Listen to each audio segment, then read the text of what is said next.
잘 쉬셨습니까? 사회복지 커뮤니티 실천 제3주차 3교시 수업 녹음 진행하겠습니다. 자, 이전까지 이제 저희가 커뮤니티 실천과 관련해서 그 실천 가치에 대해서 공부를 했고요. 커뮤니티 실천이란 무엇인지, 또 커뮤니티 실천의 내용들, 그 다음에 세 번째 커뮤니티 실천의 가치, 많은 학자들의 가치에 대해서도 이제 같이 공부를 해봤습니다. 이제 마지막으로 여러분과 함께 커뮤니티 실천에 관련된 개념들에 대해서 공부를 하도록 하겠습니다. 여러분들 교재 54페이지부터 약 2페이지, 한 4페이지 정도에 걸쳐서 설명이 되어 있는데요. 커뮤니티 실천과 관련된 개념들은 이제 굉장히 커뮤니티 실천이 다양하다 보니까 그거에 맞춰서 또 여러 가지 매우 다양하고 많아서 그 개념조차도 굉장히 다양하고 서로 중복돼서 설명이 되기도 하고 또는 이렇게 의미들이 겹쳐서 나오기도 합니다. 그래서 그러한 것들이 이제 어떤 많은 혼란을 주고 있는데요. 앞으로 그런 것들 때문에라도 저희가 이제 앞으로 공부해가는 과정 중에서 우리가 반복되는 개념들이 있기 때문에 그런 개념들에 대한 것들을 좀 한번 분명히 짚고 넘어가 볼 필요가 있을 것 같습니다. 그래서 커뮤니티 실천 관련 개념을 좀 같이 둘러보고자 하고 간략히 살펴보려고 하는데요. 그 첫 번째가 여러분들 여기 보시는 것처럼 커뮤니티 세우기입니다. 커뮤니티 빌딩이라고 하는데요. 영어로 이제 비슷하게 쓰이는 말들이 이제 굉장히 많습니다. 커뮤니티 빌딩, 또 커뮤니티 엠파워먼트, 아니면 커뮤니티 캐패시티, 아니면 커뮤니티 리비탈리제이션, 커뮤니티 재생이라고 할 수 있죠. 그 다음에 여러 가지 이런 동일한 의미입니다만, 여러 가지 영어의 단어로 쓰여지기도 하고 있고요. 그래서 굳이 이러한 그 커뮤니티 세우기, 커뮤니티 빌딩이란 말을 한마디로 좀 잘라서 말씀을 좀 드리자면, 그 커뮤니티 안에 들어있는 문제를 해결하기보다는 역량을 구축하는 것에 초점을 둔 실천지향적인 방법이다라고 정의를 하고 있습니다. 연구자 밍클러라는 연구자는 그렇게 정의를 하고 있는데요. 근데 실제로는 이렇게 그 커뮤니티 빌딩이라고 하는 게 우선순위와 기회를 구별하고 또 마을의 긍정적인 변화를 촉진하고 지속화할 수 있는 커뮤니티의 역량을 강화하는 활동이다 라고도 설명을 하고 있습니다. 그래서 이러한 많은 것들이 그 설명들을 그 커뮤니티 빌딩이다 라고 하는 것으로 설명을 하고 있는데요. 어쨌든 커뮤니티 실천과 관련된 유사한 개념들 중에서 커뮤니티 빌딩이라고 하는 건 좀 나눠서 보면 밀그램이라고 한 학자가 2008년에 발표한 내용을 좀 보면 커뮤니티 빌딩이라의 다양한 의미를 담고 있지만 일정한 지역적 경계 안에서 사는 개인들의 공통적 관심사를 해결하기 위한 집단 행동을 촉진하고 그 다음에 커뮤니티의 주요 구성원 간의 협력 관계를 구축하고 커뮤니티의 역량을 구축하기 위한 커뮤니티의 사회적 인프라를 개발하는 것이 바로 그 핵심이다. 커뮤니티 빌딩의 핵심이다. 라고 설명을 하고 있습니다. 그래서 이러한 많은 학자들의 정의를 좀 이렇게 고려해 볼 때 커뮤니티 빌딩이라고 하는 건 뭐냐. 어쨌든 커뮤니티, 지역 사회의 역량을 강화하는 것이다. 역량을 강화하기 위한 어떤 그런 실천이다. 라고 보여질 수 있을 것 같습니다. 그래서 그렇다 그러면 커뮤니티의 역량이라고 하는 건 뭐냐? 조금 이따가도 또 설명을 드릴 건데요. 커뮤니티의 역량이라고 하는 건 그 커뮤니티 안에 가지고 있는 사회 자본이죠. 커뮤니티의 자산이라고도 설명을 할 수 있죠. 그 다음에 이 사회 자산이라고 하는 것은 일종의 사회적인 능력이 되는 거죠. 그 커뮤니티가 가지고 있는 독특한 능력들, 그러한 것들을 좀 바르게 세우고 그러한 것들을 잘 세워서 지역사회 실천에 강화하기 위한 어떤 활동들로 매개체로 사용해 나가기 위한 방법들이다라고 할 수 있겠습니다. 그래서 많은 커뮤니티 세우기, 커뮤니티 빌딩을 주장하는 학자들은 사회 자본을 개발하기 위해서 굉장히 노력을 해야 한다라고 이야기를 하고 있습니다. 그 방법은 뭐냐? 사회적인 연대성을, 사회 구성원들끼리 연대성을 강화시키고 신뢰와 규범, 그 다음에 참여를 활성화시키기 위해 노력을 한다라고 이야기를 하고 있습니다. 그래서 사회 자본은 신뢰와 규범, 그 다음에 참여 및 사회적 네트워크로 구성된 일종의 사회적 능력이기 때문에 이러한 것들이 바로 그 사회적 역량, 커뮤니티의 역량을 키우는 방법이다 라고 이렇게 설명들을 하고 있습니다. 그래서 커뮤니티 실천과 비슷한 단어로 비슷한 개념으로 쓰이지만 이렇게 실천하는 방법, 주된 방법에 있어서는 조금 차이를 보이고 있습니다만 어쨌든 비슷한 그 용어이고 개념도 조금 비슷한 어떤 개념들로 설명을 드릴 수 있을 것 같고요. 두 번째가 흔히 볼 수 있는 단어가 이제 커뮤니티 개발, 커뮤니티 디벨롭먼트라고 하는 겁니다. 커뮤니티 세우기는 지역사회, 커뮤니티에 있는 역량들을 잘 세우고 그 역량을 잘 세우다는 건 뭐냐? 커뮤니티가 가지고 있는 역량이나 자산들을 잘 개발하고 유지하는 건데 그 자산이라는 건 뭐냐? 커뮤니티의 사람들이 참여하고 그들이 가지고 있는 연대성, 그 다음에 신뢰와 규범들을 잘 지켜서 지역사회의 공공선을 지켜나가고 발전시켜 나가기 위한 방법들이 바로 지역사회 커뮤니티 세우기 방법이다라고 설명을 하고 있는 겁니다. 두 번째 커뮤니티 개발은요. 아까도 전 시간에도 설명을 잠깐 드렸던 것처럼 사람들의 생활 수준과 전반적인 복지 향상을 위한 계획화된 접근이다라고 설명을 할 수 있을 것 같습니다. 뭐 존슨이나 버터필드나 아니면 시나가나라는 연구자들이 2008년도에 이야기를 한 건데요. 어쨌든 이제 커뮤니티 개발이라고 하는 것은 두 가지 개념을 담고 있습니다. 첫째, 디벨롭먼트라고 하는 개발이라고 하는 개념은 계획된 개선이라는 거죠. 예, 계획된 개선을 통한 생활 조건의 긍정적인 변화를 의미한다라고 이야기를 하고 있습니다. 그래서 계획된 활동으로 디벨롭먼트 개발이라고 하는 것들은 상황을 분석하고 목적과 목표를 수립하고 프로그램을 실행하는 의식적이고 의도적인 과정이 바로 첫 번째 개발이라는 거고요. 그 다음으로 커뮤니티의 개념인데 커뮤니티라는 거 하는 것은 상호작용이죠. 말씀드린 것처럼 첫 주에 말씀드린 것처럼 커뮤니티라고 하는 건 둘 이상이 모여서 단체가 되고 둘 이상이 모인 그 연합체에서부터 커뮤니티가 시작된다라고 말씀을 드렸잖아요. 즉 커뮤니티의 개념은 상호작용을 하는 거다라는 거죠.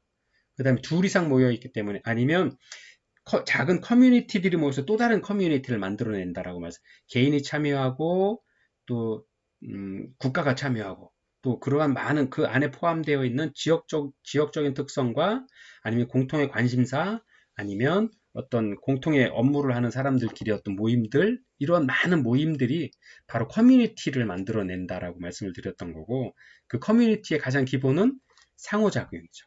상호작용을 해야 되고 호혜성 서로 동등한 관계에서 서로 주고받고 상호부조할 수 있어야 된다라는 거죠. 그래서 이러한 것들은 바로 공통된 문화와 공통된 공간에 산다라는 공통된 특성을 공유하는 사람들의 집합이다라고 하는 거죠.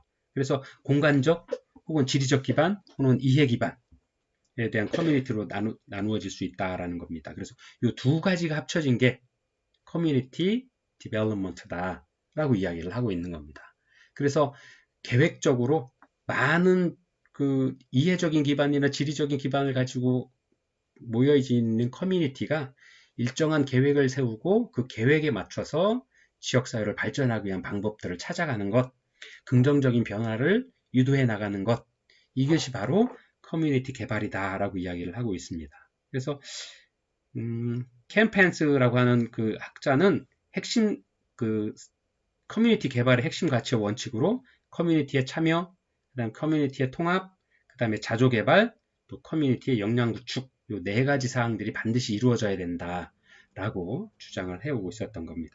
그래서 어쨌든 이러한 커뮤니티의 역량 구축은 외부의 전문적인 개입에 대한 의존도를 줄이기 위해서 커뮤니티가 문제를 규정하고 행동 계획을 수립하고 또 시행하는 데 있어서 주민의 역량과 주도권에 의존하는 상황을 만드는 것, 커뮤니티 내에 있는 구성원들끼리 잘 문제에 대한 사정, 또 문제를 해결하기 위한 어떤 프로그램들, 그런 찾아가는 과정들까지도 이루어질 수 있어야 된다. 그러한 힘들이 커뮤니티 안에 있어야 된다라는 이야기들을 하고 있는 겁니다. 그래서 커뮤니티 실천과 관련된 개념 중에서의 커뮤니티 개발은 그러한 의미로 사용이 되고 있다라는 거고요. 세 번째가 커뮤니티 역량입니다. 영어로는 이제 커뮤니티 스트렝스라고 이렇게 표현을 했는데요. 커뮤니티 실천을 하는 가장 큰 목표는 여기 있는 것처럼 커뮤니티를 잘 세우고 또 커뮤니티를 개발해서 커뮤니티의 역량을 강화하는 거죠. 그렇죠? 그래서 커뮤니티의 역량을 향상시킨다라는 건 커뮤니티를 구성하고 있는 많은 사회 구성원들의 많은 다양한 욕구들을 다 채워주기 위한 힘들을 가지고 있어야 되는 거죠, 스스로. 그래서 커뮤니티의 기능에서 설명을 드렸던 것처럼 생산하고 분배하고 소비하고 교육하고 사회 통합하고 상부상조하고 네. 이러한 기능들이 이러한 역량들이 고루 갖춰져 있는 게 바로 커뮤니티의 역량이다라고 설명을 할 수 있겠죠. 이러한 것들이 잘 이루어지는 것들이 그래서 그러면 역량이라는 게 무엇을 의미하느냐 strength라고 하는 건 사전적 의미로 강하다는 이야기죠. 강인함, 또 물리적인 힘, 지지력, 영향력 뭐 이런 것들을 이야기한다라고 할 수 있습니다. 근데 이 연구자인 블랙과 휴스는 지속 가능성, 또 탄력성을 포함하는 개념이다. 그리고 커뮤니티 역량은 과정에 있어서의 공평, 또 참여, 또 협업이 있을 때 이런 것들을 스트렝스, 역량을 찾을 수 있다라고 이야기를 하고 있습니다. 지속 가능성, sustainability라고 하는 건 변화 없이 계속 갈 수 있다라는 거죠. 말씀 그대로. 그 다음에 탄력성이 뭘까요? 여러분들 용수철 이렇게 생각해 보시면 좋을 것 같습니다. 용수철 같은 거 이렇게 느렸다가 놔도 다시 원래 모양대로 돌아오죠. 아니면 꾹 눌러놔도 손을 떼면 압력을 해제하면 다시 원래대로 오죠. 커뮤니티에서의 탄력성은 뭐냐면 아니면 사람에 있어서 사회복지에서 이야기하는 탄력성은 뭐냐면 제가 어떤 그 인간이 어떤 상처를 받거나 아니면 그 다운돼 있어서 어떤 그 역량이 좀 부족해서 어떤 어려움이 닥쳤을 때 포기하거나 하는 그런 어떤 절박한 심정에 있어서 마음이 크게 상심되어 있을 때 그 마음이 다시 나는 이겨낼 수 있어, 할 수 있어라고 자기 제자리로 돌아갈 수 있는 어떤 그런 힘, 그런 것들을 이제 탄력성이라고 표현을 합니다. resilience라고 표현을 하는데요. 바로 그러한 것들이 지역 사회 커뮤니티에서도 가지고 있어야 된다라는 거죠. 커뮤니티 공통의 문제, 심각하게는 뭐 전쟁이라고도 표현을 할 수 있을 거고요. 아니면 요즘 같은 세상에 재난이나 재해가 우리 지역사회에서 발생했을 때 많은 사람들이 어려움을 겪죠. 아니면 긴급하게 뭐 태풍이나 그런 게 와서 농수산물이 다 소실돼서 올해 곡물 생산이 줄어서 다들 어려운 상황에 처한다거나 했을 때 과연 의기소침해서 이 문제를 어떻게 해결하지 할 수 있는 게 아니라 해결하기 위한 힘을 만들어내고 그 해결하기 위한 방법들을 찾아가는 그런 힘들을 바로 회복성, 탄력성, resilience라고 표현을 합니다. 그래서 이러한 것들이 바탕으로 되어 있어야 되는데 이러한 그 힘들이 바로 사회 구성원 커뮤니티를 구성하고 있는 많은 사람들이 함께 참여하고 공통적으로 그 다음에 함께 일하는 어떤 그런 것들이 있을 때 사회의 역량, 스트렝스, 강함은 찾아볼 수 있다라고 이야기를 하고 있습니다. 그래서 커뮤니티 역량을 커뮤니티 내에서 자원과 과정들이 공평하게 또 포괄적으로 그다음에 참여와 자립, 또 사회적인 책임 이러한 것들이 바로 다 골고루 섞여서 부합 원리에 맞도록 커뮤니티의 복지를 위해서 향상시키고 유지시키고 향상시키는 정도가 바로 커뮤니티의 역량이다 라고 이렇게 설명을 하고 있습니다. 그리고 네 번째 커뮤니티 자산인데요. 잠깐만 물 좀 한 잔 먹을게요.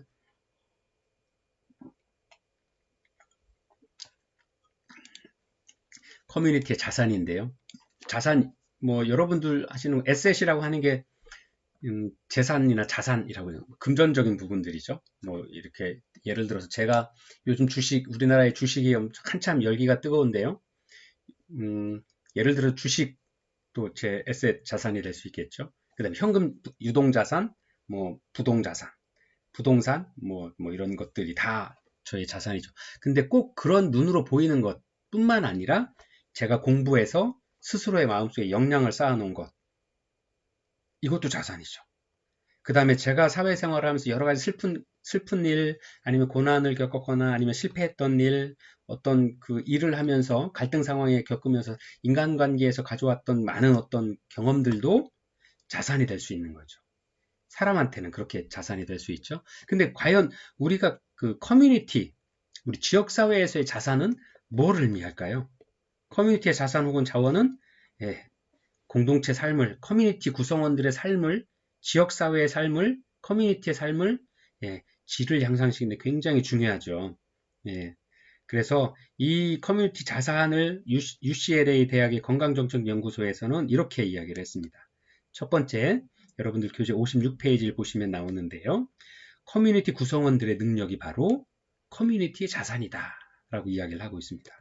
두 번째가 물리적 구조나 장소, 예를 들어 학교, 병원, 교회, 도서관, 여가문화센터 뭐 이런 것들이 커뮤니티의 자산으로 들어갈 수 있다라고 하는 겁니다. 또 세 번째가 일자리를 제공하고 지역 경제를 지원하는 사업도 아주 중요한 자산이다라고 설명을 하고 있고요.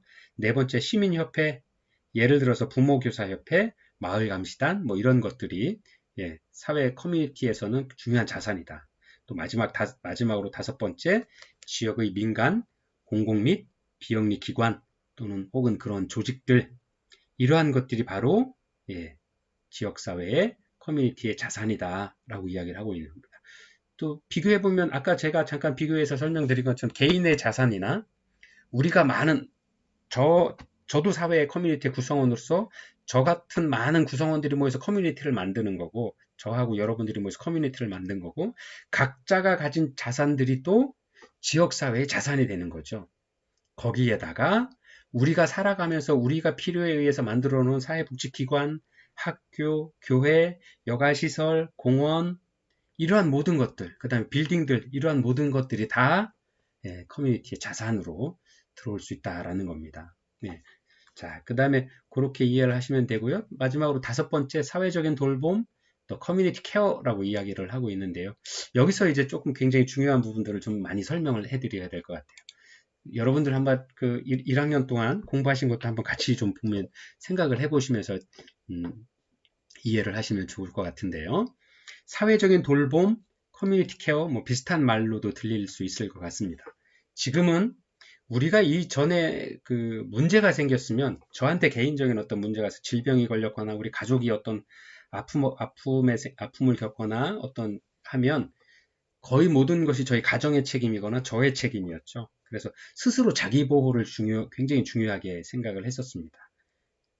산업화 시대에는요. 산업화 시대 초기 아니면 이전 시대에는 아니면 이전에 봉건 시대나 이전 시대에는 뭐 모든 일이 제 책임이었죠. 아니면 가족의 책임이었죠. 스스로의 문제는 스스로 해결해야 되는 게 원칙이었었죠. 근데 이제 지역사회에 대한 지역사회 복지 실천, 커뮤니티 실천이라는 어떤 개념 하에서 보았을 때 과연 이게 그분만의 문제였냐 하는 거죠. 이제 개인은 혼자 떨어져서 살 수 없고 그 혼자서 사회를 구성할 수 없잖아요. 혼자서는 생산, 분배, 소비를 다 할 수 없죠. 그 다음에 사회화 교육도 할 수 없고 뭐 혼자 산다라 그러면 뭐 사회화 교육 자체가 필요 없는 거고요. 근데 인간은 사회적인 동물이고 환경에 속해서 살고 있기 때문에 살아야 할 수밖에 없는 상호 의존적인 동물이기 때문에 같이 어울려서 커뮤니티를 구성을 하고 커뮤니티 하나의 구성원으로서 사회에서 역할들을 자리매김하게 되죠. 그래서 만약에 개인의 문제들이 초창기에는 사회복지의 개념이 없었고 지역사회복지에 대한 어떤 개념이 좀 부족했을 때는 개인의 문제는 개인이 해결해야 된다라는 어떤 개인주의가 굉장히 강했었죠. 그렇지만 시대가 흐르고 변화되면서 그 다음 단계로 어떻게 왔느냐? 시설, 장애인이나 어떤 아픔이 있거나 어려운 사람들은 시설이나 집단으로 보호를 했죠. 사회적인 격리를 하거나 아니면 분리하거나 해서 사회에 보호를 했던 거죠. 일부 개인이 아닌 사회의 책임이라고 인정은 했으나 정상과 비정상에 대한 구별을 차별을 두었던 거죠. 두 번째 개인의 책임에서 두 번째에는요. 그렇게 해서 보호를 했습니다. 그럼 세 번째에는 어떻게 바뀌었을까요? 그런 시설로 분리했을 때 보니까 그분들 나름의 어떤 더 좋은 그 장애를 가졌거나 아니면 아픔이 있는 분들끼리 모아서 건강해지라고 이렇게 모셔두었었는데 그리고 집중 치료를 했었는데 계속 계시다 보니까 그 당초 예상했던 것과 아니면 당초 이루고자 했던 목표와는 전혀 다르게 그분들이 집단시설에서 또 다른 병들을 앓고 계시고 또 그 증상들이 호전되지 않는 게 아니라 겨우 그냥 유지되는 수준에서 더 나아지지 않더라 하는 어떤 문제점들을 발견했습니다. 그 다음에 시설병 아니면 집단병 이런 것들이 존재한다는 것들을 알게 되었죠.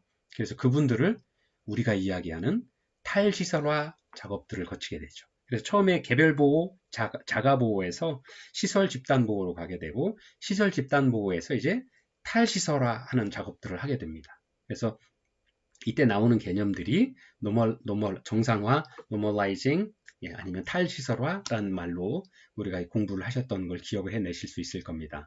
그렇게 해서 일반 사회에 포함돼서 재가복지, 가족복지, 재가복지란 말들, 그 다음에 시설복지가 아니라 사회복지, 아니면 사회적인 돌봄, 커뮤니티 케어란 말들이 나오기 시작을 하게 되는 거죠.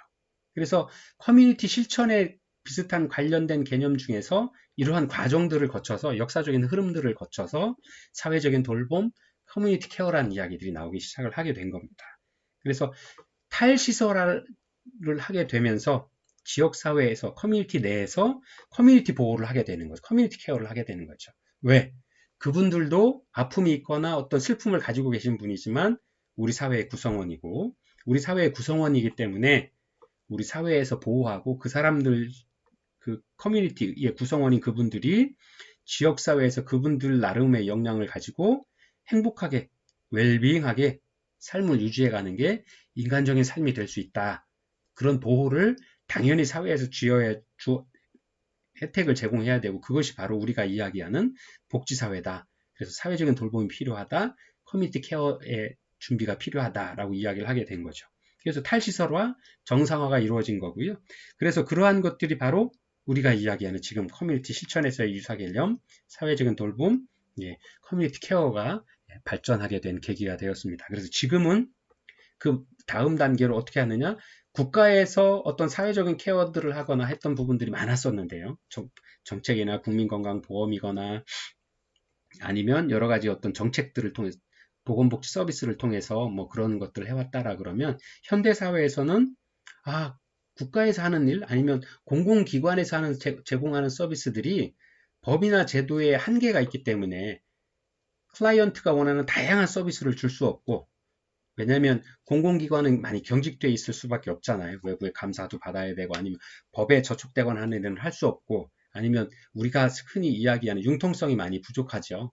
그래서 이러한 부분들을 해결하기 위한 방법들로 자원봉사를 받아들이거나 아니면 전문가들의 도움을 받거나 해서 많은 일부 사업들 중에서 관이 특성화해서 할 수 있는 부분들은 하고 아니면 민간에서 할 수 있는 민간사회 서비스에서 제공하는 게 더 훨씬 더 클라이언트에게 아니면 지역사회 돌봄에 더 영향이 좋다라고 하는 부분들은 과감하게 민간에 이양을 하게 된 거죠. 그래서 지금 우리가 보고 있는 우리나라도 2005년에 사회복지사업법을 개정을 통해서 재가복지에 대한 그 서비스를 법률로 지정을 했고요. 그래서 뭐 가정봉사 파견원 사업 아니면 우리 그룹케어 소규모 그룹케어 하는 그런 사업들 재가복지 사업들에 대해서 많이 민간에서 그런 사업들을 참여할 수 있도록 공공기관에서 이양을 하고 그 재정정책의 방향을 많이 바꿨죠. 그래서 국가에서 직접 하는 것이 아니라 처음엔 기관에서 지원금을 줘서 그런 서비스를 하게 했고 두 번째 기관에서 직접 서비스를 하다 보니 여러 가지 문제가 파생되는 경우들이 생겨서 직접 클라이언트에게 이용권, 바우처를 지급을 하죠. 만약 그분이 지역사회 보호에 해당되는 그 클라이언트고 그러면 그분에게 서비스 이용권들을 드리는 거죠. 금전적인 부분을 직접 바우처로 지급을 하는 거죠.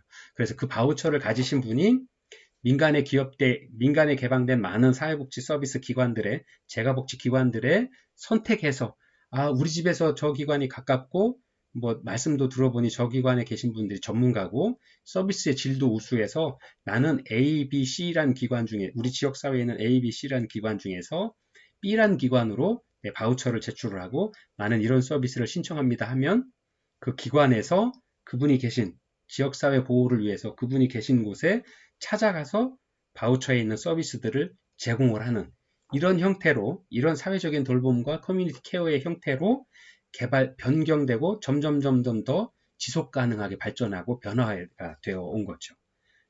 그래서 이러한 것들도 바로 커뮤니티 실천에 유사한 개념으로서 현재 진행이 되고 있고 현재 사회에서 많이 활용되고 있는 상황입니다. 그래서 이러한 부분들까지도 커뮤니티 실천에서는 함께 다루어지고 이루어져야 된다. 그래서 그러한 개념에 대해서도 한번 같이 훑어보았습니다. 자, 이렇게 해서 커뮤니티 실천과 관련한 커뮤니티 복지에 대해서 봤고요. 또 커뮤니티 실천과 관련된 유사한 개념들에 대해서 함께 공부를 했습니다. 다음 주에서부터는 이제 저희가 커뮤니티 실천의 역사적 과정이라고 그래서 그 커뮤니티 실천의 서구 선진국의 사례들, 영국, 미국, 일본, 그리고 이제 마지막으로 우리나라의 지역사회 복지 실천, 커뮤니티 실천의 역사에 대해서 쭉 한번 훑어보도록 하겠습니다. 긴 시간 수고 많으셨고요. 다음 주에 또 건강한 모습으로 다시 뵙도록 하겠습니다. 감사합니다.